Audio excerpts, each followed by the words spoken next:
পবিত্র কোরআন হলো সর্বশেষ আর চূড়ান্ত আসমানি কিতাব, যেটা নাজিল হয়েছিল সর্বশেষ আর চূড়ান্ত নবী হযরত মুহাম্মদ সাল্লাল্লাহু আলাইহি সাল্লামের উপর। যারা ভ্রূণবিদ্যা সম্পর্কে সামান্য কিছু জানেন তারাও বলতে পারবেন ভ্রূণ হওয়ার সময় কোনো পিণ্ড তৈরি হয় না। এটা খুব বড় একটা বৈজ্ঞানিক ভুল। কিছু মুসলিম লেখক আছেন যারা বলেন যে পবিত্র কোরআন বিজ্ঞানের আগেই পানিচক্রের বর্ণনা দিয়েছে। সত্যি কথা বলতে পবিত্র কোরআনে পানিচক্রের বিস্তারিত বর্ণনা আছে। আর যারা কোরআনের ব্যাখ্যা দিয়েছেন তাদের প্রায় সবাই বলেছেন যে পবিত্র কোরআনের সূরা তারিকের এই 11 নম্বর আয়াতটাতে বলা হয়েছে যে বৃষ্টির পানি আবার চলে যায়, তার মানে বাষ্পীভবন। আমি এমন কোন জিওলজির বই পড়িনি, আর আমি ডক্টর উইলিয়াম ক্যাম্বেলকে চ্যালেঞ্জ করছি একটা জিওলজির বইয়ের নাম বলতে। তার সাথে কোনো ভূতত্ত্ববিদের ব্যক্তিগত আলোচনার কথা বলছি না। আমি এখানে মাত্র 22টা সমস্যার কথা বললাম। এছাড়াও বাইবেলে আরো শখানেক বৈজ্ঞানিক ভুল আছে। আশা করি ডক্টর ক্যাম্বেল সমস্যাগুলো নিয়ে কথা বলবেন। আর উনি এখানে যদি তিনি যুক্তি মেনে চলেন তাহলে তিনি কখনোই বৈজ্ঞানিকভাবে এই 22টা সমস্যার সমাধান কোনোভাবেই দিতে পারবেন না। এখন ডক্টর জাকির নায়েকের লেকচারের উত্তরে কথা বলবেন ডক্টর উইলিয়াম ক্যাম্বেল।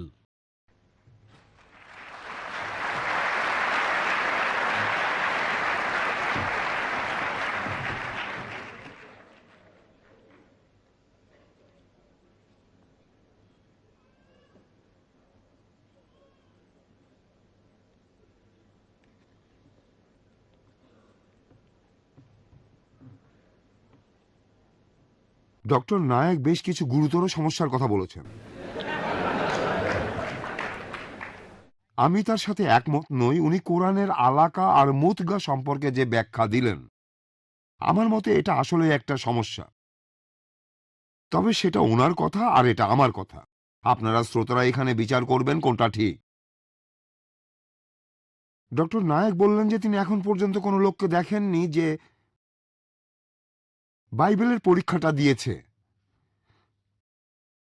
আমি একজন লোকের কথা বলতে পারি, অবশ্য তিনি এখন আর বেঁচে নেই। তিনি আমার বন্ধু হ্যারি র্যাডক্লিফ।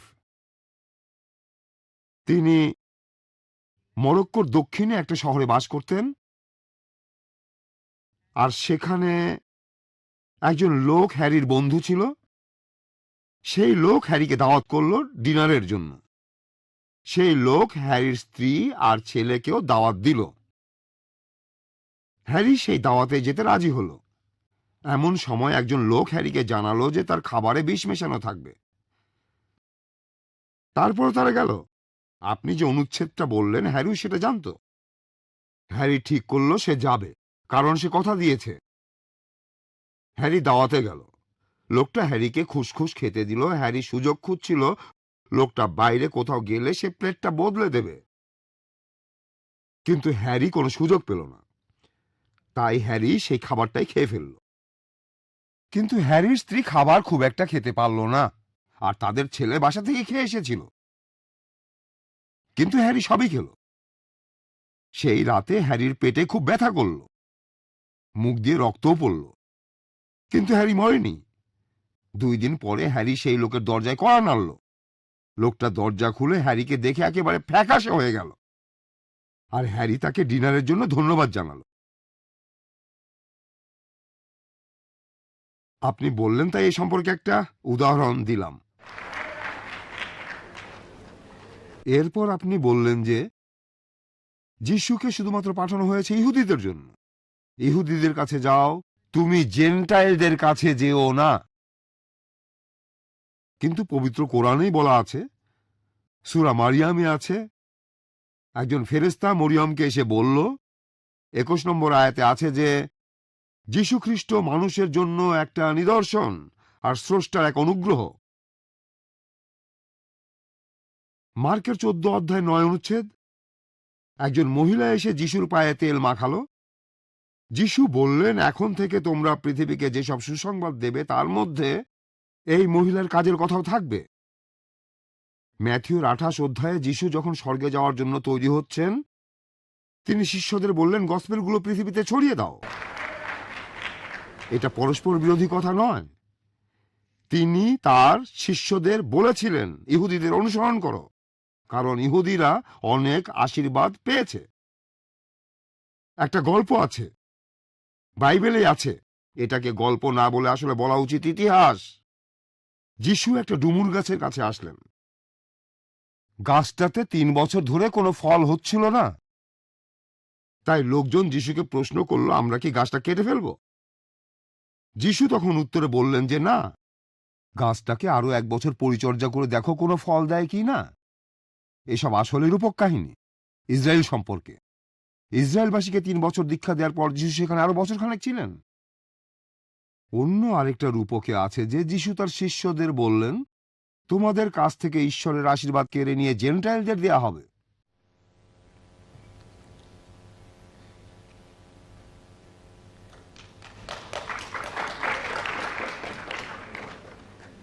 ডক্টর নায়েক সৃষ্টির 6 দিনের কথা বললেন, 24 ঘন্টার দিন। বাইবেলে যে 6 দিনের কথা বলা হয়েছে সেটা একটা লম্বা সময়ও হতে পারে, 24 ঘন্টার হতেই হবে এমন নয়। যেভাবে মরিস বুকাইলি তার লেখা বইতে লিখেছেন, আর আমার মতে এই দিনগুলো খুব লম্বা একটা সময়। ডক্টর নায়েক বাইবেলের আরো কিছু সমস্যার কথা বলেছেন, আমিও অস্বীকার করছি না, এগুলোর পক্ষে যুক্তি দেখাতে পারবো না। তবে এই কথা বলবো,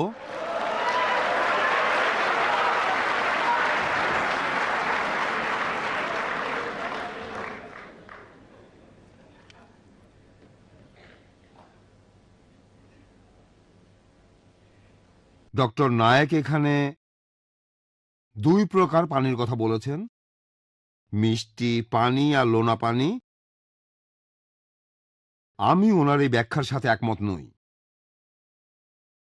কোরআন বলছে ঈশ্বর 2 দরিয়াকে প্রবাহিত করেছেন যারা পরস্পরের সাথে মিলিত হয়, কিন্তু তাদের মধ্যে এক অন্তরাল আছে যা তারা অতিক্রম করতে পারে না।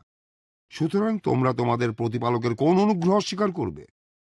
এখানে অন্তরালের আরবি শব্দটা হলো বারজাক, যার অর্থ বিরাম বা অন্তর বা বিরতি, বাধা, অন্তরায় বা বিরামকাল। এই একই কথা সূরা ফুরকানের 53 নম্বর আয়াতে আছে। তিনি 2 দরিয়াকে মিলিতভাবে প্রবাহিত করেছেন, একটি মিষ্টি সুপেয় পানি এবং অপরটি লোনা খড়, আর উভয়ের মধ্যে রেখে দিয়েছেন এক অন্তরায়, যা এক অনতিক্রম্য ব্যবধান। এখানে যে শব্দগুলো দিয়ে অনতিক্রম্য ব্যবধান বোঝানো হয়েছে সেই শব্দ 2টার উৎস একটাই। আমরা এখন কোরআনের এই 2টা আরবি শব্দকে একটু ভালোভাবে দেখব। হিজার শব্দটার অর্থ নিষেধ, নিষেধাজ্ঞা, বারণ করা, সবগুলোই খুব শক্তিশালী। আর শেষ শব্দটা এই শব্দেরই পার্টিসিপল, এই শব্দেরই পাস্ট পার্টিসিপল, অর্থ একই।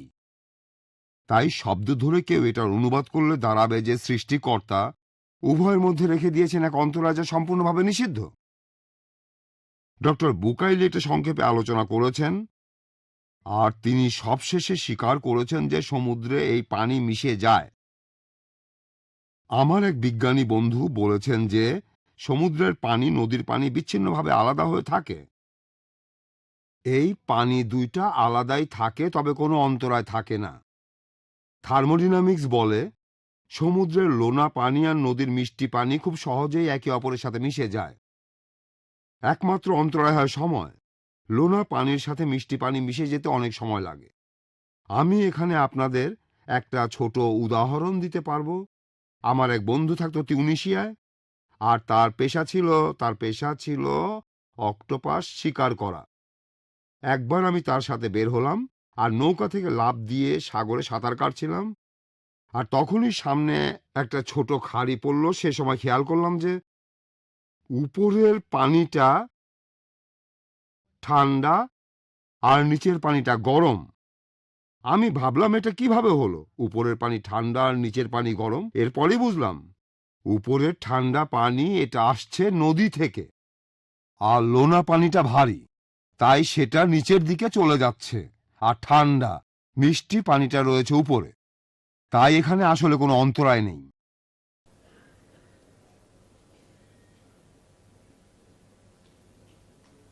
ডক্টর নায়েক ভাষা নিয়ে কথা বললেন, আর অবশ্যই আমি ইন্ডিয়ার কোনো ভাষায় কথা বলতে পারি না।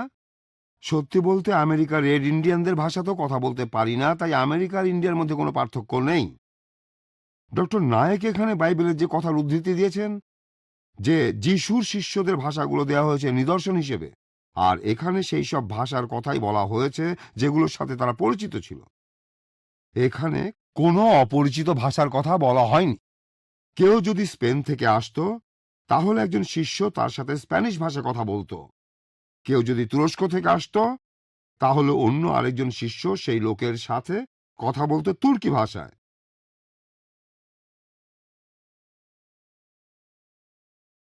এখন আমি আপনাদের সাথে অন্য আরেকটা বিষয়ে কথা বলবো, আর সেটা হলো সাক্ষীদের কথা।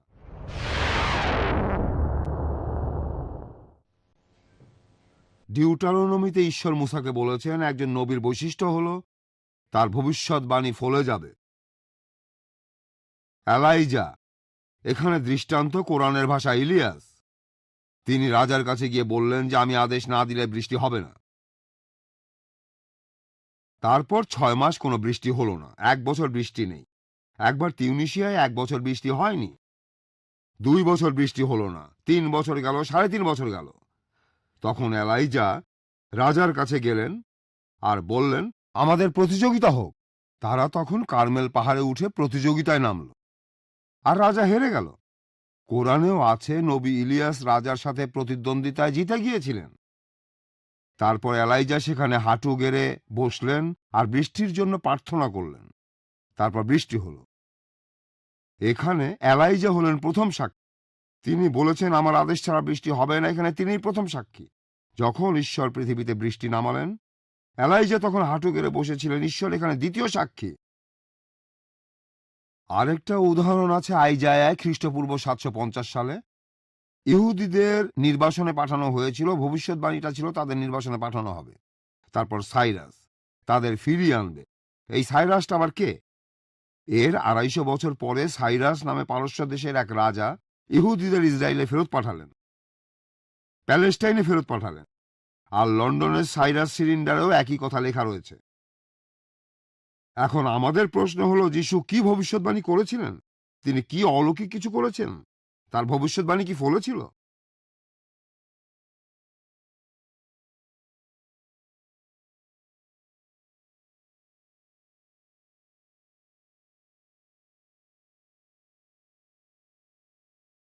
আমরা ভবিষ্যৎবাণী নিয়ে একটা গাণিতিক বিশ্লেষণ করব। এটা হলো থিওরি অফ প্রবাবিলিটি। আমরা এখানে দেখব যে হঠাৎ করে এই ভবিষ্যৎবাণীগুলো ফলে যাওয়ার সম্ভাবনা কতটুকু। একটা উদাহরণ দেই। ধরেন ডক্টর নায়েকের 10টা শার্ট আছে, আর আমি জানি তার একটা লাল শার্টও আছে। আমি বললাম আগামীকাল উনি লাল শার্ট পরবেন। পরের দিন ঠিক তাই হলো। তখন আমি বললাম যে আমি নবী। আমার বন্ধুরা সবাই বলল যে না না, এটা হঠাৎ করে মিলে গেছে। এবার ধরেন ডক্টর স্যামুয়েল নোমানের 2 জোড়া জুতার 1 জোড়া স্যান্ডেল আছে, আর তার পরের দিন আমি বললাম যে ডক্টর নায়েক পরের দিন কোন শার্টটা পরবেন, আরও বললাম যে ডক্টর স্যামুয়েল নোমান স্যান্ডেল পরবেন। আর ডক্টর সাবিল আহমেদ তার 5টা টুপি আছে, উনি কোন টুপিটা পরবেন সেটাও বললাম।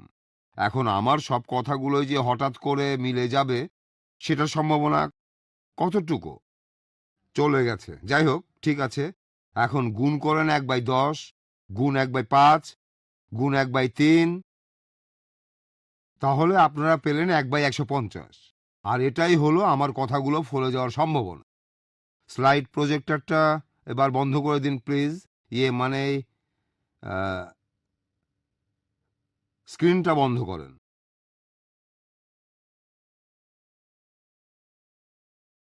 আচ্ছা, সময় চলে যাচ্ছে। আমরা 10টা ভবিষ্যৎবাণী দেখব। এখানে একটা, সেটাকে আমরা ধরবো না, কারণ সেটাই আমরা প্রমাণ করে দেখাবো। প্রথমটা হলো খ্রিস্টপূর্ব 600 সালে জেরেমিয়ায় ভবিষ্যৎবাণী করা হয়েছিল যে নবী দাউদের বংশধারা থেকেই মসীহ পৃথিবীতে আসবেন। সময় চলে এসেছে। ঈশ্বর বললেন, আর আমি দাউদের বংশধারায় এক মানুষকে পাঠাবো, একজন রাজাকে, যে দক্ষতার সাথে রাজত্ব করবে আর সবসময় ন্যায় বিচার করবে। তাকে বলা হবে প্রভু ইয়াহওয়ে, ন্যায়পরায়ণ রাজা। এটা পূরণ হয়েছে 6 মাস পরে ঈশ্বরের নির্দেশে জিব্রাইল এলো মরিয়মের কাছে। জিব্রাইল তাকে বলল, ভয় পেও না মরিয়ম, তুমি গর্ভবতী হবে এবং একটি পুত্র সন্তান ধারণ করবে। তাকে তুমি ডাকবে যিশু বলে, সে মহান হবে আর তাকে বলা হবে ঈশ্বরের সন্তান। আর প্রভু ঈশ্বর তাকে তার পূর্বপুরুষ দাউদের সিংহাসন দেবেন, আর তাকে দেবেন সেই রাজত্ব যার শেষ নেই। তারপর জিব্রাইল তাকে বলল, তোমার নিকট পবিত্র আত্মা আসবে আর ঈশ্বরের শক্তি তোমার উপর ছায়া করবে। তাই যে সন্তানের জন্ম হবে তাকে বলা হবে পবিত্র। দাউদ এসেছিলেন একটা ছোট পরিবার থেকে, আর তিনি যখন রাজা হলেন তখন সবার মনে পড়ল যে তিনি রাজার একজন জ্ঞাতি ভাই ছিলেন। তাই আমি ধরে নিচ্ছি যে প্রতি 200 জনে একজন ইহুদি দাউদের বংশধারা থেকে এসেছে।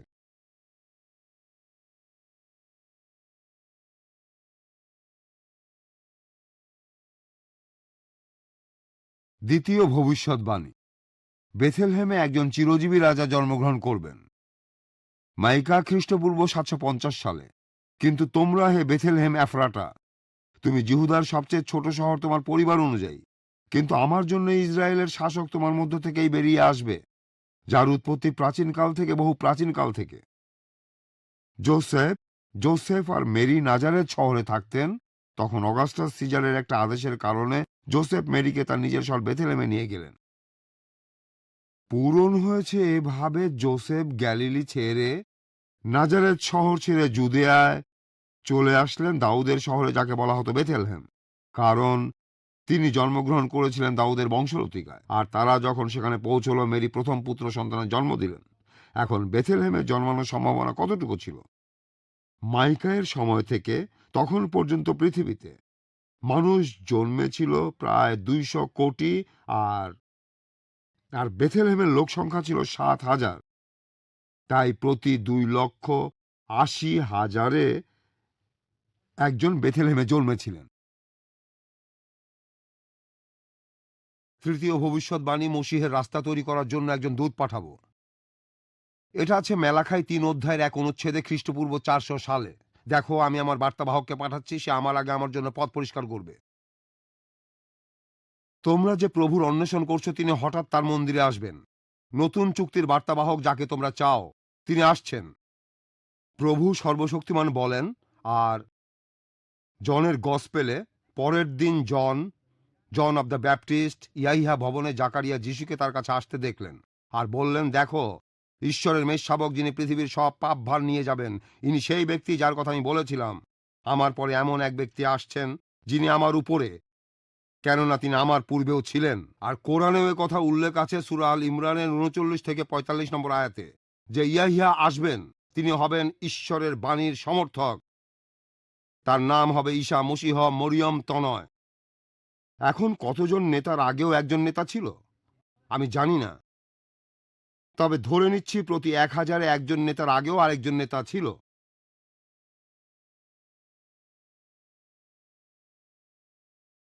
চতুর্থ ভবিষ্যৎবাণী। মসীহ অনেকগুলো অলৌকিক কাজ করে দেখাবেন। আইজায়া খ্রিস্টপূর্ব 750 সালে, যারা ভয় পাচ্ছে তাদের জানিয়ে দাও, শক্ত হও, ভয় পেও না, তোমাদের প্রভু আসবেন, তোমাদের রক্ষা করবেন। তখন অন্ধ মানুষেরা চোখে দেখতে পাবে, আর বধিররা কানে পুরোপুরি শুনতে পাবে। পঙ্গুরা হরিণের মতো নেচে উঠবে, বোবারা আনন্দে চিৎকার করে উঠবে। পূরণ হয়েছে। গসপেল বলছে আর কোরআনও বলে যিশু অলৌকিক অনেক কিছু দেখিয়েছেন।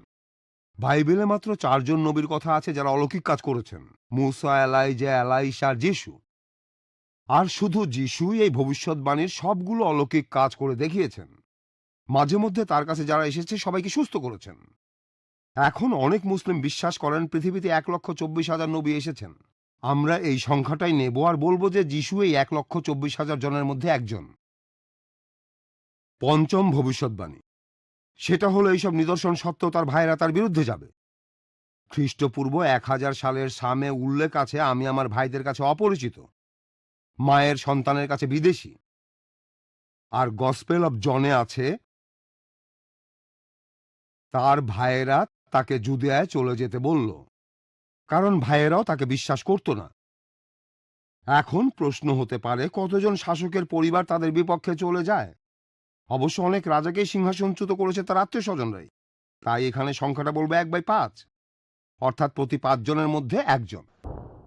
ষষ্ঠ ভবিষ্যৎবাণী। সিয়নবাসী, তোমরা উল্লাস করো, উল্লাসে ফেটে পড়ো। উল্লাস করো জেরুজালেমবাসী, তোমরা আনন্দে চিৎকার করো, তোমাদের রাজা আসছেন। তিনি সেই ধার্মিক রাজা, সেই বিজয়ী রাজা, তিনি বিনয়ী, এবং তিনি আসবেন খচ্চরের পিঠে চড়ে। আর বুক অব জনে আছে, পরের দিন অনেক লোক খেজুরের পাতা নিয়ে তার সাথে দেখা করতে গেল আর চিৎকার করে বলল, হোসানা, ধন্য তিনি যিনি প্রভুর নামে আসছেন, তিনি ইসরায়েলের রাজা। যিশু একটা খচ্চর পেলেন আর সেটার পিঠে চড়লেন। অবশ্য যিশু যে খচ্চরের পিঠে চড়েছিলেন এটা অলৌকিক কিছু নয়, এটা একটা স্বাভাবিক ব্যাপার। তবে এখানে লোকজন এসে তার নামে প্রশংসা করে বলেছিল এবং গর্ব করে বলেছিল, ধন্য তিনি যিনি প্রভুর নামে আসছেন। কতজন শাসক জেরুজালেমে খচ্চরের পিঠে ঢুকেছেন? কতজন শাসক জেরুজালেমে খচ্চরের পিঠে করে ঢুকেছেন? এখনকার দিনে শাসক আসবেন মার্সিডিজে চড়ে। একজন শাসক, ধরে নিলাম 100 জনে একজন শাসক। সপ্তম ভবিষ্যৎবাণী। মন্দির ধ্বংস হওয়ার কথা যিশু আগেই বলেছিলেন। তিনি নিজেই এই ভবিষ্যৎবাণীটা করেছিলেন। যিশু এই কথাটা বলেছিলেন 30 খ্রিস্টাব্দের কাছাকাছি সময়ে। যিশু যখন মন্দির থেকে বের হচ্ছিলেন তখন তার একজন শিষ্য বললেন, প্রভু দেখেন কি সুন্দর পাথর আর কি সুন্দর দালান। আর যিশু বললেন, তুমি এই দালানগুলো দেখছো? এই দালানের একটা পাথরও টিকে থাকবে না, সবই ধ্বংস হয়ে যাবে। এটা পূরণ হলো প্রায় 40 বছর পরে 70 খ্রিস্টাব্দে। রোমান সেনাপতি টিটাস অনেকদিন অবরোধের পর জেরুজালেম দখল করলেন। টিটাস মন্দিরের কোনো ক্ষতি করতে চাননি, কিন্তু ইহুদিরাই সেটাতে আগুন ধরিয়ে দিল। ইহুদিদের পক্ষে বিদ্রোহ করার হেরে যাওয়াটাই স্বাভাবিক ছিল, তাই সম্ভাবনাটা ধরলাম 5 ভাগের 1 ভাগ। অষ্টম ভবিষ্যৎবাণী। মসীহকে ক্রুশবিদ্ধ করা হবে। খ্রিস্টপূর্ব 1000 সালে দাউদ সামে বলেছেন, আমার চারপাশ ঘিরে রয়েছে একদল মন্দ লোক, তারা আমার হাত ও পা বিদ্ধ করে দিয়েছে। তবে দাউদ তাদের হাতে মারা যাননি, তার স্বাভাবিক মৃত্যু হয়েছিল। তার পা আর হাত বিদ্ধ করা ছিল না। আর গসপেল অব লুকে আছে, তারা তখন মাথার খুলি নামে জায়গাটাতে আসলো, সেখানে তাকে আরো 2 জন অপরাধী সহ ক্রুশবিদ্ধ করল, একজন তার ডানে আর একজন তার বামে। এখন প্রশ্ন হলো, কতজনের মধ্যে কতজনকে ক্রুশবিদ্ধ করা হয়েছে? ধরে নিলাম প্রতি 10,000-এ একজনকে। ভবিষ্যৎবাণী 9। তার পোশাক ভাগ করে নেওয়া হবে আর আলখেল্লা নিয়ে লটারি হবে। আবার ওই ভবিষ্যৎবাণী করেছেন দাউদ, তারা আমার পোশাক ভাগ করে নিয়েছে, আমার কাপড়ের জন্য ঘুঁটি চালছে। আর বুক অব জনে 19 অধ্যায়ে উল্লেখ আছে, যিশুকে ক্রুশে দেবার পর সৈন্যরা তার পোশাক নিয়ে 4 ভাগ করে প্রত্যেক সৈন্যকে একটা অংশ দিল। তখনও তার অন্তর্বাসটা বাকি ছিল, সেটা ছিল সেলাই ছাড়া। উপর থেকে নিচে কোথাও সেলাই ছিল না। তারা বলল, এটাকে ছিল না, আমরা ঘুঁটি চেলে দেখি কে এটা পাবে। বলতে পারেন কতজন অপরাধী সেলাই ছাড়া পোশাক পরবে? আপনারা হয়তো অনেক কিছু বলতে পারেন, আমি এখানে ধরছি 100 জনে একজন।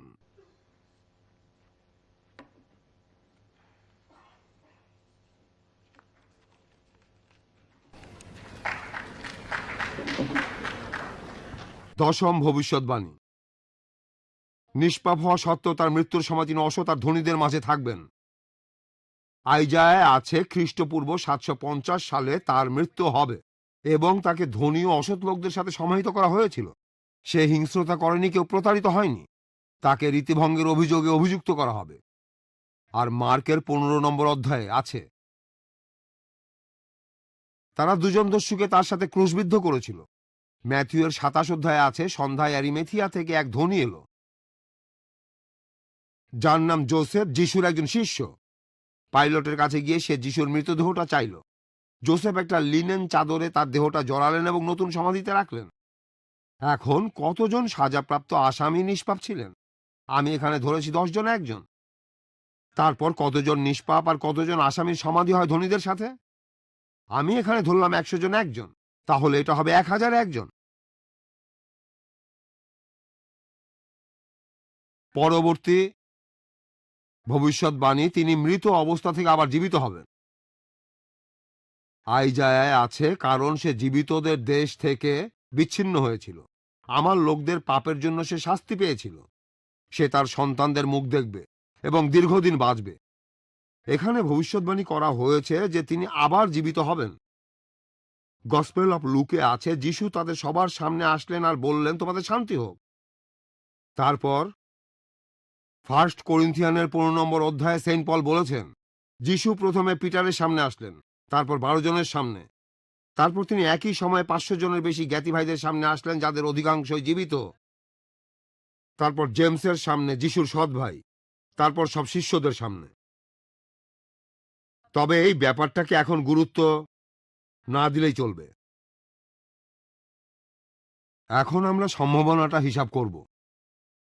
কতজন মানুষের মধ্যে একজনের ক্ষেত্রে ফলে যাবে? এই সবগুলো অনুমানকে গুণ করলে উত্তরটা পাওয়া যাবে। এই হিসেবটা অনেক বড়। একবার দেখলে 2 গুণ 2 দশমিক 7 গুণ 10 টু দি পাওয়ার 28, 28টা শূন্য। সহজভাবে বললে এটা হবে 1 গুণ 10 টু দি পাওয়ার 28। পৃথিবীতে এই সময়ের মধ্যে যত মানুষ জন্মেছে তাদের সংখ্যা ধরা হয়েছে 8,800 কোটি। আমরা এটাকে বলবো 1 গুণ 10 টু দি পাওয়ার 11। এই সংখ্যা দুটাকে ভাগ করলে যে সংখ্যাটা পাবো সেটা হলো বর্তমান সময়ের মধ্যে এই ভবিষ্যৎবাণীগুলো হঠাৎ করে মিলে যাবে তার সম্ভাবনা। সেটা হলো 1/10 টু দি পাওয়ার 17। এই সংখ্যাটা হলো 1-এর পরে 17টা শূন্য। একবার কল্পনা করার চেষ্টা করুন, ধরেন আমেরিকার পুরো টেক্সাস স্টেট ঢেকে দিতে হবে কয়েনের পয়সা দিয়ে। 1 মিটার গভীর, 3 ফুট গভীরে, সেখানে একটা পয়সাতে চিহ্ন দেয়া থাকবে। তারপর আমি বললাম যে যান পুরো টেক্সাস জুড়ে পয়সা ছড়ানো আছে, চিহ্ন দেয়া পয়সাটা নিয়ে আসুন। এখানে ঠিক পয়সাটা আপনি তুলবেন তার সম্ভাবনা কতটুকু? এত কম যে সেটাকে শূন্যই বলা যায়।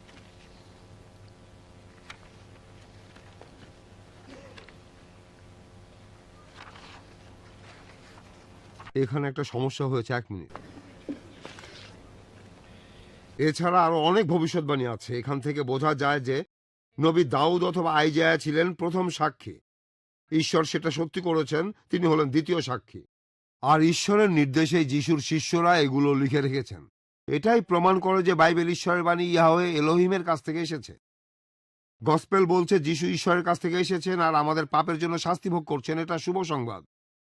কোরআনে আছে নিষ্ঠুর সংবাদ। সূরা নাহলের 61 নম্বর আয়াতে আছে আল্লাহ যদি মানুষকে তাদের সীমা লঙ্ঘনের জন্য শাস্তি দিতেন তাহলে ভূপৃষ্ঠে কোনো জীবজন্তুকেই তিনি রেহাই দিতেন না। এখন সমস্যা হলো কোরআনে স্পষ্ট বলা আছে যে আমরা যদি ভালো কাজ করিও ভালো ফল পাওয়াটা নিশ্চিত নয়। পবিত্র কোরআনে সূরা কাসাসের 67 নম্বর আয়াতে বলা হয়েছে যে ব্যক্তি তওবা করেছিল, ঈমান এনেছিল, সৎ কাজ করেছিল, আশা করা যায় সে সাফল্য অর্জনকারীদের অন্তর্ভুক্ত হবে। এছাড়াও সূরা তাহরিমের 8 নম্বর আয়াতে আছে হে মুমিনগণ, তোমরা আল্লাহর নিকট তওবা করো, বিশুদ্ধ তওবা। সম্ভবত তোমাদের প্রতিপালক তোমাদের মন্দ কাজগুলো মোচন করে দেবেন।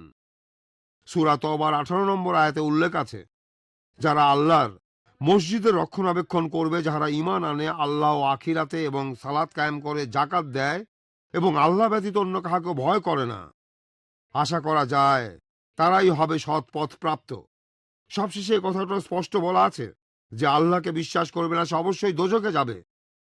কিন্তু যে লোকটি শেষ বিচারের দিনে বিশ্বাস করে নিজের সবকিছু আল্লাহর কাছে সমর্পণ করে সে খুব বেশি আশা করতে পারে না।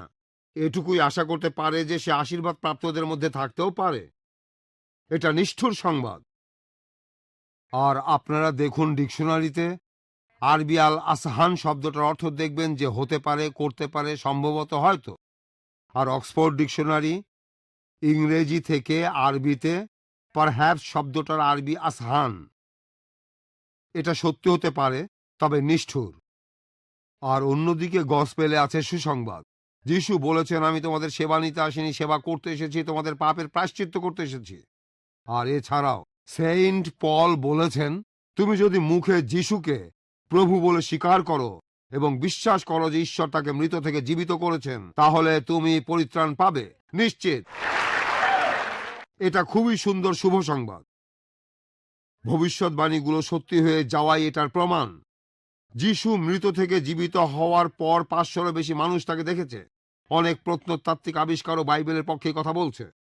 আপনাদের বলি, একটা বাইবেল জোগাড় করেন আর গসপেলগুলো পড়ে দেখেন, দেখবেন সেখানে শুধু শুভ সংবাদই আছে। ঈশ্বর সবাইকে দয়া করুন। ধন্যবাদ।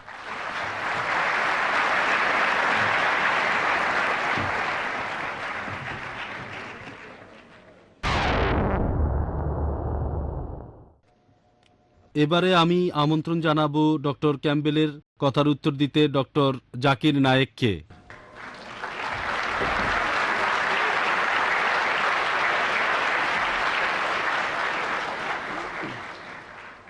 अल्हम्दुलिल्लाह वस्सलातु वस्सलाम अला रसूलिल्लाह व अला आलिहि वसहबिहि अजमईन अम्मा बाद अऊज़ु बिल्लाहि मिनश शैतानिर रजीम बिस्मिल्लाहिर रहमानिर रहीम अफला यतदब्बरून कुरान वलौ कान मिन इंदि गैरिल्लाह लवजदू फी इख्तिलाफन कसीरा बिस्मिल्लाहिर रहमानिर रहीम रब्बि इश्रह ली सदरी वयस्सिर ली अमरी वहलुल उक़दतम मिन लिसानी यफ़क़हू कौली। শ্রদ্ধেয় ডক্টর উইলিয়াম ক্যাম্বেল, উপস্থিত অতিথিবৃন্দ, আমার শ্রদ্ধেয় গুরুজনেরা এবং আমার প্রিয় ভাই ও বোনেরা, আমি আবারও আপনাদের সবাইকে ইসলামিক সম্ভাষণ জানাচ্ছি। আসসালামু আলাইকুম ওয়া রাহমাতুল্লাহি ওয়া বারাকাতুহু। আপনাদের সবার উপর আল্লাহর দয়া, শান্তি এবং রহমত বর্ষিত হোক। ডক্টর উইলিয়াম ক্যাম্বেল 22টা সমস্যার মাত্র দুটো সমস্যার সমাধান দেওয়ার চেষ্টা করেছেন, মাত্র দুটো।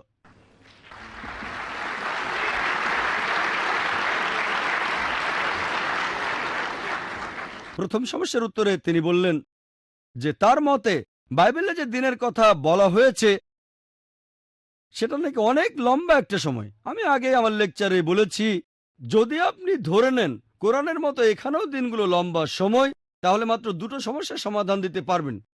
6 দিনে বিশ্বজগৎ সৃষ্টি হয়েছে, আলো এসেছে প্রথম দিনে আর পৃথিবী তৃতীয় দিনে, বাকি 4টা সমস্যার কোনো সমাধান দিতে পারবেন না। ডক্টর উইলিয়াম ক্যাম্বেল ধরে নিয়েছেন দিনগুলো লম্বা সময়, আর 6টা সমস্যার মধ্যে তিনি দুটোর সমাধান করতে পেরেছেন। বাকি 4টা সমস্যা বিশ্বজগতের সৃষ্টি নিয়ে তিনি মেনে নিয়েছেন। খুব ভালো। বললেন এগুলোর উত্তর দেওয়া কঠিন। দ্বিতীয় সমস্যাটার উত্তরে বললেন গসপেল অফ মার্কে সেই পরীক্ষার ব্যাপারে 16 নম্বর অধ্যায়ের 17-18 নম্বর অনুচ্ছেদে, আর বললেন যে তার এক বন্ধু যার নাম হ্যারি, তারপরে কি যেন মরক্কোতে তিনি খেলেন খুসখুস। বাইবেল বলছে কিং জেমস ভার্সন অথবা নতুন ইন্টারন্যাশনাল ভার্সন, যেটার কথা ডক্টর ক্যাম্বেলই বললেন, সেখানে আছে মারাত্মক বিষ পান করা, খাওয়া নয়, পান করা।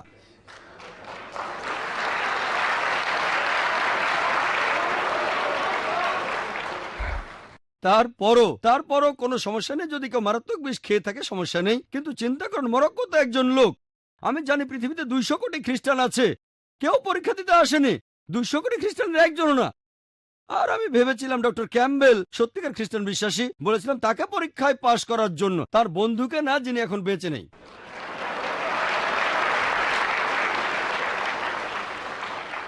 আর তিনি বললেন মুখ থেকে রক্ত বেরিয়েছিল। ডক্টর উইলিয়াম ক্যাম্বেল আর আমি ডাক্তার হিসেবে ভালো করেই জানি যে বিষ খেলে রক্ত বের হয়, আর অনেক বিষ খাওয়া রোগীকে তো সুস্থ করেছে। এটা আর এমন কি, পরীক্ষা হলো আপনাকে সামনে এগিয়ে এসে এগুলো করতে হবে।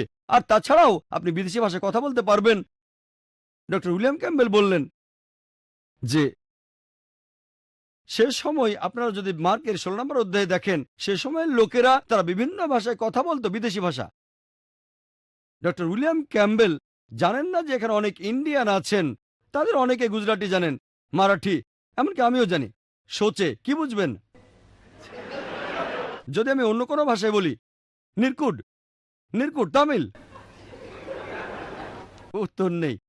বিদেশি ভাষা নির্কুট, এখানে কেউ তামিল আছেন? অথবা মালায়ালাম, ওয়েলাম? হ্যাঁ, খুব ভালো। আপনি কি খ্রিস্টান? আমি আপনাকে জিজ্ঞেস করছি, আপনি মুসলিম? যা হোক, ঠিক আছে, এই পরীক্ষাটা খ্রিস্টান বিশ্বাসীদের জন্য ছিল। এখানে অনেকেই বিদেশি ভাষায় কথা বলতে জানেন, এখানে আপনাকে তাদের সাথে কথা বলতে হবে। যেমন আপনার নাম কি, কেমন আছেন, অথবা আরবিতে কাইফা হালুকা, আপনি কেমন আছেন। নতুন ভাষা যেটা আপনি জানেন না। এভাবে আমাকে প্রমাণ দেন এখন পর্যন্ত একজন খ্রিস্টানকেও পাইনি যে আমার সামনে এটা পাশ করেছে, একজনও না। আমার সাথে হাজারো খ্রিস্টানের দেখা হয়েছে, আর এখন হলো 1001 ডক্টর ক্যাম্বেলের সঙ্গে দেখা হওয়ার পর। মাত্র দুটো সমস্যার উত্তর দিয়েছেন ডক্টর ক্যাম্বেল। আমার বাকি 20টা পয়েন্টের উত্তর না দিয়ে বলা শুরু করলেন ভবিষ্যৎবাণী সম্পর্কে। এখন ভবিষ্যৎবাণীর সাথে বিজ্ঞান আর বাইবেলের সম্পর্ক কি? ভবিষ্যৎবাণী যদি পরীক্ষা হয় তাহলে নস্ট্রাডামাসের বই সবচেয়ে সেরা বই। নস্ট্রাডামাসের বইকে সেরা ধর্মগ্রন্থ বলা হতো, কিন্তু তা হয়নি। তিনি বলেন থিওরি অফ প্রবাবিলিটির কথা। থিওরি প্রবাবিলিটি বলতে কি বোঝানো হয়, সেটা দিয়ে কিভাবে বিজ্ঞানের মাধ্যমে কোরআনকে পরীক্ষা করবেন, সেটা জানতে ভিডিও ক্যাসেট দেখুন, is the Quran God's word. আপনারা বাইরে কিনতে পারবেন। আমি পরিষ্কারভাবে দেখিয়েছি কিভাবে প্রবাবিলিটি থিওরি প্রয়োগ করবেন। ডক্টর ক্যাম্বেল ভবিষ্যৎবাণীর হিসেব করে দেখালেন। আমি আপনাদের দেখাতে পারি যে ওনার হিসেবটা ভুল, সেটা করতে চাই না। আমি তর্কের খাতিরে মেনে নিলাম যে তিনি ঠিক, একমত হয়ে আলোচনা করছি, উনি যে হিসেবটা দেখিয়েছেন সেটা ঠিক আছে, তর্কের খাতিরে মানলাম। তবে এর পাশাপাশি বাইবেলের অনেকগুলো ভবিষ্যৎবাণী সত্যি হয়নি, এমন অনেকগুলোর কথা আমি বলতে পারি। যেমন ধরেন জেনেসিসের 4 নম্বর অধ্যায় 12 নম্বর অনুচ্ছেদে বলা আছে, ঈশ্বর কেনকে বলেন তোমরা কখনো স্থায়ী হতে পারবে না, তোমরা হবে যাযাবর। এরপর জেনেসিসের 4 নম্বর অধ্যায় 17 নম্বর অনুচ্ছেদে আছে, কেইন একটা শহর বানালো, ভুল ভবিষ্যৎবাণী। বুক অফ জেরেমিয়া 36 নম্বর অধ্যায় 30 নম্বর অনুচ্ছেদে আছে যে জোয়াকিম অর্থাৎ জোয়াচিনের বাবা অন্য কেউ তার সিংহাসনে বসতে পারবে না, দাউদের সিংহাসনে জোয়াকিমের পর কেউ বসতে পারবে না। সেকেন্ড কিংসের 24 নম্বর অধ্যায় 6 নম্বর অনুচ্ছেদ বলছে যে জোয়াকিম মারা যাওয়ার পর জোয়াচিন সিংহাসনে বসেন, ভুল ভবিষ্যৎবাণী। মাত্র একটা দিয়ে প্রমাণ করা যায় এটা ঈশ্বরের বাণী নয়। আমি অনেকগুলোর কথা বলতে পারি। বুক অব ইজেকিয়েলের 26 নম্বর অধ্যায়ে আছে নেবুসাদনেজার টায়ার শহরটা ধ্বংস করবেন, কিন্তু আমরা জানি আলেকজান্ডার দ্য গ্রেট টায়ার শহরটা ধ্বংস করেন, ভুল ভবিষ্যৎবাণী। আইজায়ার 7 নম্বর অধ্যায় 14 নম্বর অনুচ্ছেদ একজনের জন্ম নিয়ে ভবিষ্যৎবাণী আছে, কুমারীর গর্ভে তার জন্ম হবে, তাকে বলা হবে ইমানুয়েল। খ্রিস্টানরা বলে এখানে নাকি যীশু খ্রিস্টের কথা বলা হয়েছে, কুমারীর গর্ভে জন্ম হবে। এখানে হিব্রু শব্দটা আমলা, এর অর্থ কুমারী না, যুবতী নারী।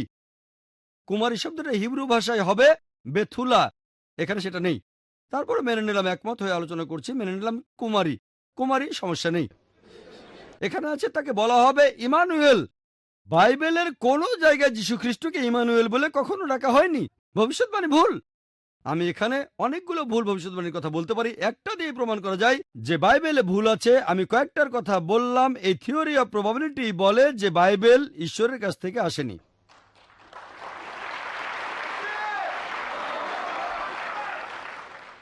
ডক্টর ক্যাম্বেল বললেন যে কোরআনের কথা অনুযায়ী এলাইজা যুদ্ধে জিতলেন আর বাইবেলের কথা অনুযায়ী এলাইজা যুদ্ধে হারলেন। সে যাই হোক, তার মানে এই না যে বাইবেল ঠিক আর কোরআন ভুল। যদি বাইবেল আর কোরআনে আলাদা কথা থাকে, আপনি ধরেই নিচ্ছেন যে বাইবেল ঈশ্বরের বাণী। যদি দুটো গ্রন্থই ভালোভাবে দেখেন, এটাও হতে পারে যে কোরআন ঠিক আর বাইবেল ভুল, আবার হতে পারে বাইবেল ঠিক কোরআন ভুল, আবার এটাও হতে পারে যে দুটোই ভুল, আবার এটাও হতে পারে দুটোই ঠিক। আমরা যদি জানতে চাই দুটোর মধ্যে কোনটা ভুল, তাহলে দেখতে হবে এই সম্পর্কে বাইরের লোক কি বলে, কোনটা ঠিক। যেহেতু বাইবেল বলছে এলাইজা হেরে গেছে আর কোরআন বলছে এলাইজা জিতে গেছে, তাই কোরআন ভুল বলছে, এটা অযৌক্তিক। আর ডক্টর ক্যাম্বেল কোরআন নিয়ে বেশ কিছু কথা বলেছেন, সময়ের অভাবে উত্তর দেয়নি, আর এখন সেগুলোর উত্তর দেব। আমি এখানে আরো 6-7টা পয়েন্টের কথা বলবো যেগুলো নিয়ে আগে বলিনি। আমি ইনশাআল্লাহ সংক্ষেপে উত্তর দেব। তিনি বললেন যে কোরআনে আছে, আমার কথা অনুযায়ী আমার ভিডিওটাও দেখালেন ভাই সাব্বির আলীর কথা অনুযায়ী যে চাঁদের আলো আসলে একটা প্রতিবিম্ব। তার মতে কোরআনে এই কথা বলা হয়নি। উদ্ধৃতি দিই আবারও, পবিত্র কোরআনে সূরা ফুরকানের 61 নম্বর আয়াতে উল্লেখ করা হয়েছে যে কত মহান তিনি, যিনি নভমণ্ডলে সৃষ্টি করেছেন রাশিচক্র, সেখানে স্থাপন করেছেন প্রদীপ, সূর্য এবং চাঁদ, যার রয়েছে ধার করা আলো মুনির। এখানে চাঁদের যে আরবি শব্দটা সেটা কামার, এর আলোকে সবসময় বলা হয়েছে মুনির বা নূর, অর্থাৎ প্রতিবিম্বিত আলো। প্রতিবিম্বিত আলো। সূর্য হলো শামস, এর আলোকে সবসময় বলা হয়েছে ওয়াহাজ দিয়া, যার অর্থ জ্বলন্ত প্রদীপ, জ্বলন্ত দ্যুতি। আমি রেফারেন্স দিতে পারি, সূরা নূরের 15 ও 16 নম্বর আয়াতে উল্লেখ করা হয়েছে, সূরা ইউনুসের 5 নম্বর আয়াতেও উল্লেখ করা হয়েছে। আর তিনি বললেন এটার অর্থ যদি প্রতিবিম্বিত আলো হয়ে থাকে, তিনি এখানে কোরআনে সূরা নূরের 35 ও 36 নম্বর আয়াতের উদ্ধৃতি দিলেন যে আল্লাহ সুবহানাহু ওয়া তাআলা হলেন নূরাস সামাওয়াতি ওয়াল আরদ, তিনি আকাশমণ্ডলী ও পৃথিবীর জ্যোতি। পুরো আয়াতটা আগে পড়েন, বোঝার চেষ্টা করেন। বলা হচ্ছে আল্লাহ হলেন জ্যোতি, নূর। বলা হচ্ছে আল্লাহ হলেন আকাশমণ্ডলী ও পৃথিবীর জ্যোতি। এখানে জ্যোতি শব্দটার উপমা হলো একটা কুলঙ্গি, আর এই কুলঙ্গির মধ্যে একটা প্রদীপ, এখানে প্রদীপ শব্দটাই আছে। তাহলে আল্লাহ সুবহানাহু ওয়া তাআলা তিনি নিজেই নিজের আলো, আর তিনি আলোর প্রতিবিম্ব। যেমন ধরেন একটা হ্যালোজেন ল্যাম্প এখানে দেখতে পাচ্ছেন, এর ভেতরের ল্যাম্পটা সূর্যের মতো, তবে রিফ্লেক্টরটা চাঁদের মতো। এটা প্রতিবিম্ব তৈরি করছে। হ্যালোজেন লাইটের যে টিউব, সেটার একটা নিজস্ব আলো আছে, আর এর রিফ্লেক্টরটা সেই আলোর প্রতিবিম্ব তৈরি করছে। এখানে একসাথে দুটোই আছে। তাহলে আল্লাহ সুবহানাহু ওয়া তাআলা আলহামদুলিল্লাহ নিজের আলো থাকার পাশাপাশি পবিত্র কোরআনে বলা হয়েছে কুলঙ্গির মধ্যে প্রদীপ আছে, আর আল্লাহ সুবহানাহু ওয়া তাআলা নিজেই প্রদীপের আলো। আল্লাহ নিজেই তার প্রতিবিম্ব। ডক্টর উইলিয়াম ক্যাম্বেল বললেন যে কোরআনে আছে যে কোরআন হলো নূর, প্রতিবিম্ব তৈরি করছে। অবশ্যই কোরআন আল্লাহ সুবহানাহু ওয়া তাআলার নির্দেশনা আর আলোর প্রতিবিম্ব তৈরি করছে। বলা হয়েছে মুহাম্মদ সাল্লাল্লাহু আলাইহি ওয়াসাল্লাম হলেন সিরাজ। হ্যাঁ, তাই তো। হাদিসে আমাদের নবী আমাদের বিভিন্ন নির্দেশনা দিয়েছেন। তাই মুহাম্মদ সাল্লাল্লাহু আলাইহি ওয়াসাল্লাম তিনি নূর, এছাড়াও তিনি সিরাজ। আলহামদুলিল্লাহ, তিনি যথেষ্ট জ্ঞানী ছিলেন। আলহামদুলিল্লাহ, তিনি আল্লাহর কাছ থেকে নির্দেশনাও পেয়েছেন। আলহামদুলিল্লাহ। তাহলে যদি আপনি বলেন নূর মানে প্রতিবিম্বিত আলো আর মুনিরও প্রতিবিম্বিত আলো, তারপর আলহামদুলিল্লাহ আপনি বৈজ্ঞানিকভাবে প্রমাণ করতে পারবেন যে চাঁদের আলো তার নিজস্ব আলো নয়, এটা একটা প্রতিবিম্বিত আলো। ডক্টর উইলিয়াম ক্যাম্বেল আরও কিছু কথা বলেছেন। তিনি বলেছেন সূরা কাহাফ নিয়ে, এখানে ৮৬ নম্বর আয়াতে উল্লেখ করা হয়েছে যে জুলকারনাইন সূর্যকে অস্ত যেতে দেখল পঙ্কিল জলাশয়ে, নোংরা পানিতে। চিন্তা করেন, সূর্য ডুবছে, পঙ্কিল জলাশয়, অবৈজ্ঞানিক। এখানে যে আরবি শব্দটা আছে সেটা হলো ওয়াজদা, যার অর্থ জুলকারনাইনের কাছে মনে হয়েছিল। ডক্টর ক্যাম্বেল আরবি জানেন। ওয়াজদা অর্থ ডিকশনারিতেও দেখতে পারেন, এর অর্থ মনে হয়েছিল। এখানে আল্লাহ সুবহানাহু ওয়া তাআলা বলেছেন জুলকারনাইনের কাছে কি মনে হয়েছিল। আমি যদি বলি ক্লাসে একটা ছেলে বলেছে 2+2=5, আপনি বললেন জাকির বলেছে 2+2=5, আমি বলিনি। আমার ক্লাসে একটা ছেলে বলেছে 2+2=5, আমি ভুল বলিনি, ছেলেটা ভুল বলেছে। আপনি অনেকভাবে এ আয়াতটার ব্যাখ্যা দিতে পারেন। একটা হলো এভাবে মোহাম্মদ আসাদের ব্যাখ্যা, ওয়াজদা মানে মনে হয়েছিল, এটা মনে হয়েছিল জুলকারনাইনের কাছে। অন্য আরেকটা ব্যাখ্যা, এখানে আরবি শব্দটা হলো মাগরিব, এটা দিয়ে সময় বা স্থান দুটোই বোঝানো যায়। এখানে বলা হচ্ছে সূর্যাস্ত, এটাকে সময় বলে ধরা যায়। যদি বলি সূর্য অস্ত যাবে সন্ধ্যে 7টায়, এখানে আমি বলছি সময়। যদি বলি সূর্য অস্ত যাবে পশ্চিমে, এখানে আমি স্থানের কথা বলছি। তাহলে এখানে মাগরিব শব্দটা দিয়ে বোঝানো হয়েছে সময়। আর জুলকারনাইন সূর্যাস্তের জায়গাটাতে পৌঁছাননি, এখানে এটা সময়। তিনি সূর্যাস্তের সময় সেখানে পৌঁছালেন, সমাধান হয়ে গেল। আরো অনেকভাবে এটার সমাধান করা যায়। যদিও ডক্টর ক্যাম্বেল বলবেন যে না না না, এখানে খুব বেশি অনুমান করা হচ্ছে, এটা আসলে মনে হওয়া নয়, কোরআনে ভুল আছে। আসুন আরো ভালো করে দেখি। কোরআনে বলা হচ্ছে যে সূর্য অস্ত যাচ্ছে পঙ্কিল জলাশয়ে। এখন আমরা জানি যে যখন এই সূর্যোদয় আর সূর্যাস্তের কথা বলি, সূর্য কি আসলে ওঠে? সত্যি কথা বলতে গেলে সূর্য ওঠে না, আর সূর্য অস্ত যায় না। বিজ্ঞান আমাদের বলে সূর্য কখনো অস্ত যায় না, পৃথিবী যে ঘুরছে, এই কারণেই সূর্যোদয় সূর্যাস্ত হচ্ছে। কিন্তু তারপরও আপনারা খবরের কাগজে দেখতে পাবেন লেখা থাকে সূর্যোদয় ভোর 6টায়, অস্ত যাবে সন্ধ্যে 7টায়। ও, খবরের কাগজ ভুল বলছে, অবৈজ্ঞানিক।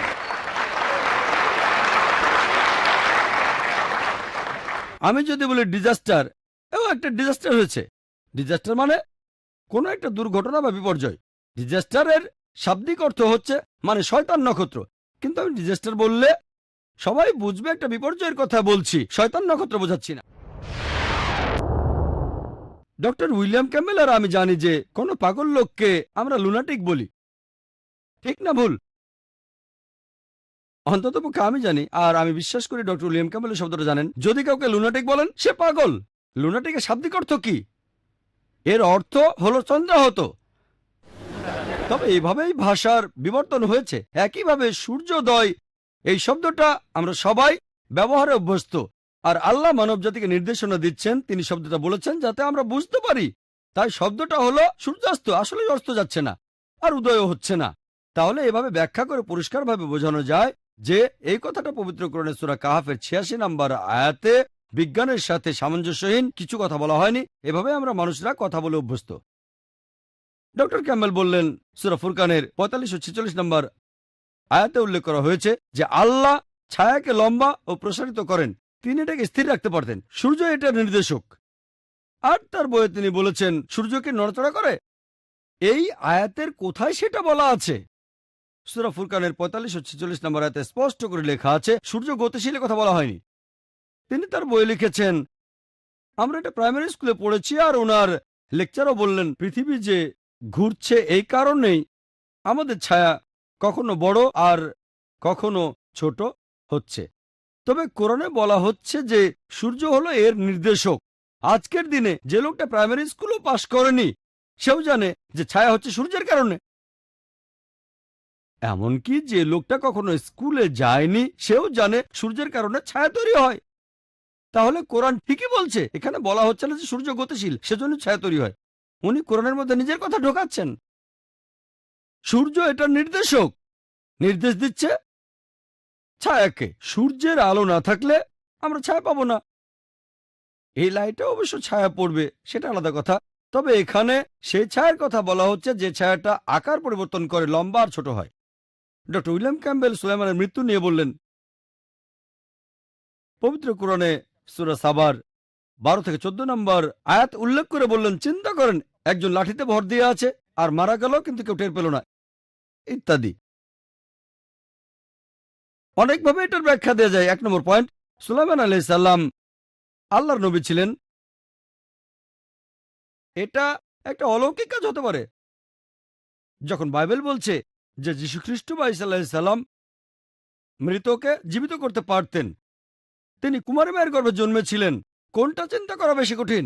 কুমারীর গর্ভে জন্ম নেয়া, মৃত মানুষকে জীবিত করা, নাকি লাঠির উপর ভর দিয়ে অনেক সময় পার করা? কোনটা বেশি কঠিন? যখন আল্লাহ যীশু খ্রিস্টের মাধ্যমে অলৌকিক কাজ দেখাতে পারেন, তাহলে সুলাইমানের মাধ্যমে দেখাতে পারবেন না কেন? মুসা নবী সাগর ভাগ করেছিলেন, তিনি লাঠি ছুঁড়ে মারলে সেটা সাফ হয়ে যেত। বাইবেলে এই কথা যে করানো আছে। আল্লাহ এত কিছু করতে পারলে কেন একজন মানুষকে লাঠি ভরে রাখতে পারবেন না? যাই হোক, আরো অনেকভাবে এটার উত্তর দিতে পারি। কোরআনের কোথাও বলা নেই যে সুলাইমান আলাইহিস সালাম লাঠিতে ভর দিয়েছিলেন অনেক লম্বা সময়, কোথাও বলা হয়নি। এখানে বলা হয়েছে যে মাটির পোকা, হতে পারে পিঁপড়া বা অন্য কোনো পোকা, লাঠিটা খাচ্ছিল। আর এমনও হতে পারে সুলাইমান আলাইহিস সালাম তিনি মারা গেছেন আর তখন কোনো পোকা লাঠিটা খেয়ে ফেলায় তিনি পড়ে গেলেন। তবে ধরেন আমি কোরআনের সাথে ভিন্ন মত হয়ে আলোচনা করছি, কারণ আপনি একমত হয়ে অথবা ভিন্ন মত হয়ে আলোচনা করেন।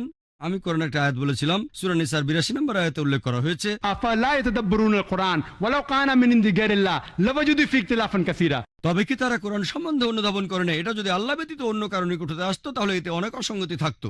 আপনি একমত হয়ে আলোচনা করেন অথবা ভিন্ন মত হয়ে যদি যুক্তি মেনে চলেন, আপনি পবিত্র কোরআনে এমন একটা আয়াত পাবেন না যেটা পরস্পর বিরোধী, আর একটা আয়াত পাবেন না যেটা আধুনিক বিজ্ঞানের সঙ্গে সামঞ্জস্যহীন।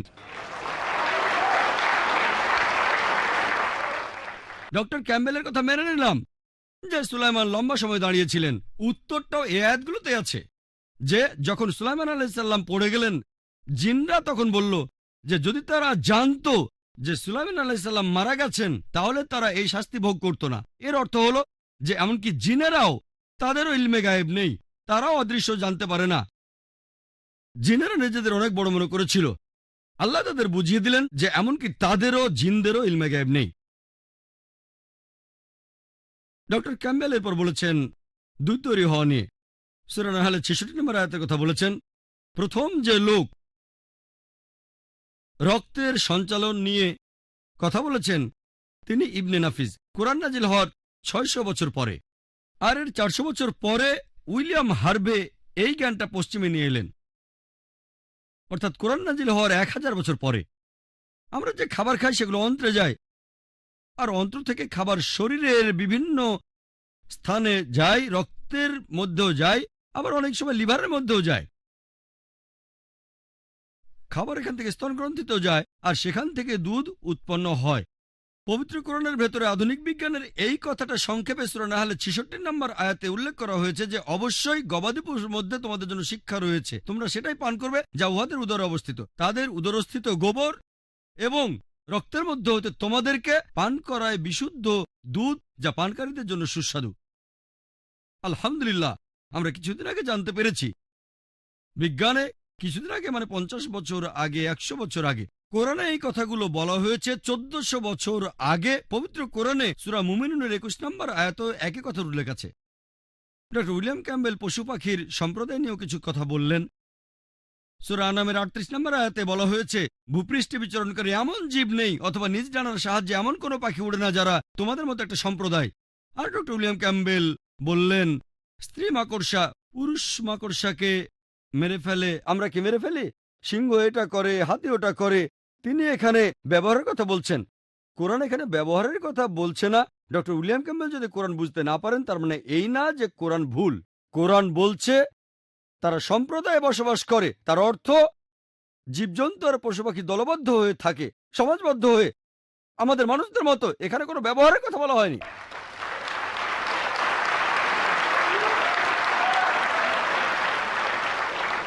আর আজকের বিজ্ঞান বলে যে সব ধরনের পশু পাখি এছাড়াও পুরো পৃথিবীর সব জীব সম্প্রদায়ভুক্ত হয়ে বাস করে, মানুষের মতোই তারা দলবদ্ধ হয়ে বাস করে। আমার হাতে প্রজনন তত্ত্বের সবকিছু নিয়ে কথা বলার মতো সময় ছিল না। এবারে ডক্টর ক্যাম্বেলের অন্য সবগুলো পয়েন্টের উত্তর দিয়েছি, প্রজনন তত্ত্ব নিয়ে আরো বিস্তারিত বলবো। ডক্টর ক্যাম্বেল প্রজনন তত্ত্ব নিয়ে যা বলেছেন সে সম্পর্কে কিছুটা বলেছি। তিনি বললেন ভ্রূণ গঠনের স্টেজগুলো বলে গেছেন হিপোক্রেটাস আর গ্যালেন। তিনি অনেকগুলো স্লাইডও দেখিয়েছেন। এখানে কথা হলো, যদি কেউ কোনো কথা বলে যেটার সাথে কোরআনের মিল আছে, তার মানে এই না যে কোরআন সেখান থেকে নকল করা হয়েছে। ধরেন আমি একটা কথা বললাম, সেটা সঠিক, আর আগে একজন কথাটা বলেছে, তার মানে এই না যে আমি নকল করেছি। এটা হতে পারে, আবার নাও হতে পারে। কোরআনের সাথে ভিন্নমত হয়ে আলোচনা করলে হ্যাঁ নকল করা হয়েছে, ঠিক আছে, ভালো। তবে ভালো করে দেখেন, কোরআন হিপোক্রেটাসের সেই কথাগুলো নেয়নি যেগুলো ভুল। আপনি যদি নকল করেন তাহলে সবগুলো নকল করবেন, এটাই স্বাভাবিক। যদি না তিনি বিজ্ঞানী হন, আচ্ছা ঠিক আছে ও কথা, ও এটা ভুল, এটা নকল করব না, এটা ঠিক আছে নকল করি। হিপোক্রেটাস আর গ্যালেনের স্টেজগুলো পুরোপুরি কোরআনের সাথে মেলে না। হিপোক্রেটাস আর গ্যালেন জোকের মতো কোনো জিনিসের কথা বলেননি, তারা মুদ্গা নিয়ে কোনো কথাই বলেননি, একটা কথা বলেননি। হিপোক্রেটাস আর গ্যালেন সে সময় বলেছিলেন যে এমনকি নারীদের শুক্র নির্গত হয়। আর কে বলেছে? বাইবেল এই কথা বলেছে। আপনারা বাইবেল পড়লে দেখবেন বুক অব লেভিটিকাস 12 নম্বর অধ্যায়ের 1 ও 2 অনুচ্ছেদে আছে যে নারীদের শুক্র নির্গত হয়। তাই আসলে বাইবেল হিপোক্রেটাস থেকে নকল। এছাড়াও বুক অব জবে আছে 10 নম্বর অধ্যায় 9 নম্বর ও 10 নম্বর অনুচ্ছেদ বলছে, আমি মানুষকে সৃষ্টি করেছি কাদা থেকে, যেমন দুধ ঢেলে দিয়ে পনির বের করে আনি। দুধ ঢেলে পনির বের করে আনা, আর এই কথাটা নকল করা হয়েছে হিপোক্রেটাস থেকে। কেন নকল করা? কারণ ঈশ্বর নিশ্চয়ই কথা বলেননি, এ কথাটা অবৈজ্ঞানিক। এটা বলেছেন হিপোক্রেটাস আর গ্যালেন। গ্রিকরা বলতো যে মানুষ তৈরি হয়েছে পনিরের মতো করে, আর বাইবেলের কথা নকল করেছে। তবে কোরআন আলহামদুলিল্লাহ, যদি প্রজনন তত্ত্বের বইগুলো ভালোভাবে পড়েন, ডক্টর কিথ মুর তিনিও বলেছেন হিপোক্রেটাস আর গ্যালেনের মতো আরো অনেকে প্রজনন তত্ত্বের ব্যাপারে অনেক অবদান রেখেছেন প্রথম দিকে, এমনকি অ্যারিস্টটলও রেখেছেন। অনেকে ঠিক বলেছেন, অনেকে ভুল বলেছেন। তারপর ডক্টর মুর আরো বলেছেন, এরপর মধ্যযুগে অথবা যখন আরবরা সবচেয়ে উন্নত ছিল, কোরআন তখনও অতিরিক্ত কিছু কথা বলেছে। যদি কোরআন পুরোটাই নকল হয়ে থাকে, তাহলে ডক্টর কিথ মুর তার বইয়ে কোরআনের প্রশংসা করবেন। তিনি এখানে আরো প্রশংসা করেছেন অ্যারিস্টটল আর হিপোক্রেটাসকে, তবে এই কথা বলেছেন তাদের ভুল ছিল, কিন্তু কোরআনের কোনো ভুলের কথা তিনি বলেননি। এ থেকে প্রমাণিত হয় যে কোরআন গ্রিকদের কথা নকল করেনি। চাঁদের আলো সম্পর্কে বলি, এ কথাটাও নাকি গ্রিকদের থেকে নকল করা। আরো বলবেন পৃথিবী যে গোলাকার, সেটাও গ্রিকদের থেকে নকল করা। আমি জানি যে পিথাগোরাস, গ্রিক দার্শনিক, খ্রিস্টপূর্ব 600 সালের দিকে তিনি ভাবতেন যে পৃথিবী প্রদক্ষিণ করছে। তারা ভাবতো চাঁদের আলোটা আসলে প্রতিবিম্ব। যদি নবী মোহাম্মদ নাউজুবিল্লাহ নকল করতেন, তাহলে সব নকল করেননি কেন? তারা ভাবতো সূর্য স্থির থাকে, তারা ভাবতো সূর্যই বিশ্বজগতের কেন্দ্র।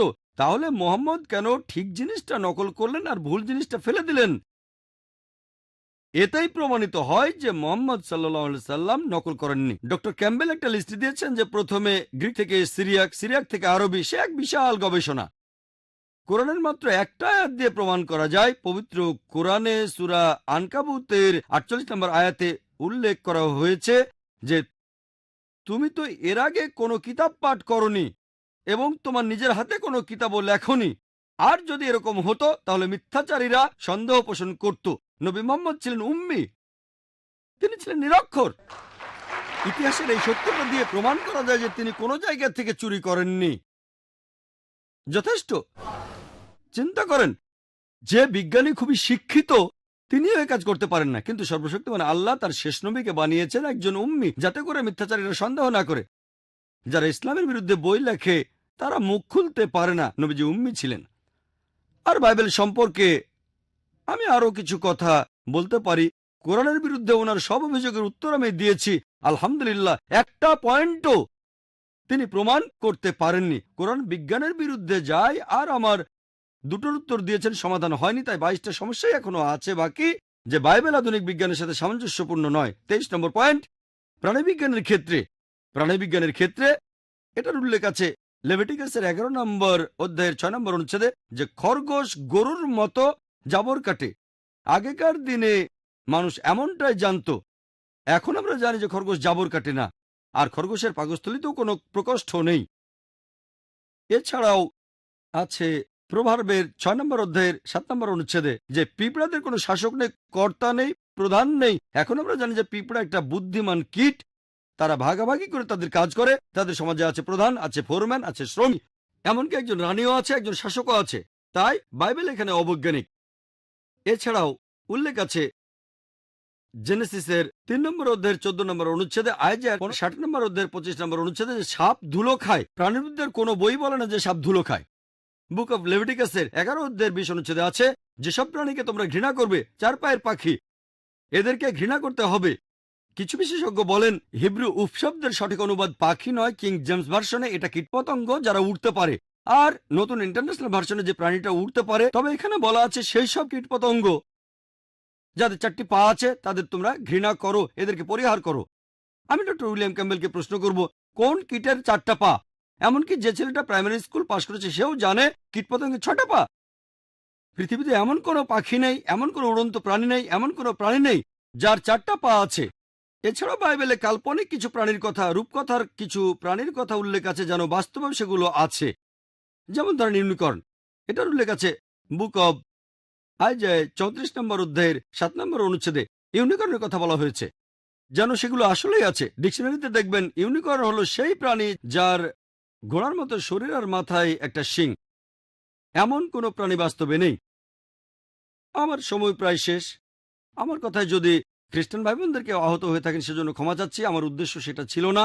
আমি শুধু ডক্টর উইলিয়াম ক্যাম্বেলের বইটার উত্তর দিতে চেয়েছিলাম যে কোরআন আধুনিক বিজ্ঞানের সাথে সামঞ্জস্যপূর্ণ, আর বাইবেল মেনে নিচ্ছি এখানে কিছু অংশ ঈশ্বরের কথা, পুরোপুরি ঈশ্বরের কথা নয়, এটা আসমানি কিতাব নয়। লেকচার শেষ করার আগে আমি পবিত্র কোরআনের সূরা ইসরার 81 নম্বর আয়াতের উদ্ধৃতি দিচ্ছি, वकुल जाल हक वजाकल बातिल इन्नल बातिल कान ज़हुका। যখন সত্য এসে মিথ্যা সামনে দাঁড়ায় মিথ্যা বিলুপ্ত হয়, কারণ মিথ্যা তার প্রকৃতিগত কারণে বিলুপ্ত হবে। ও আখির দাওয়ানা আলহামদুলিল্লাহি রাব্বিল আলামিন।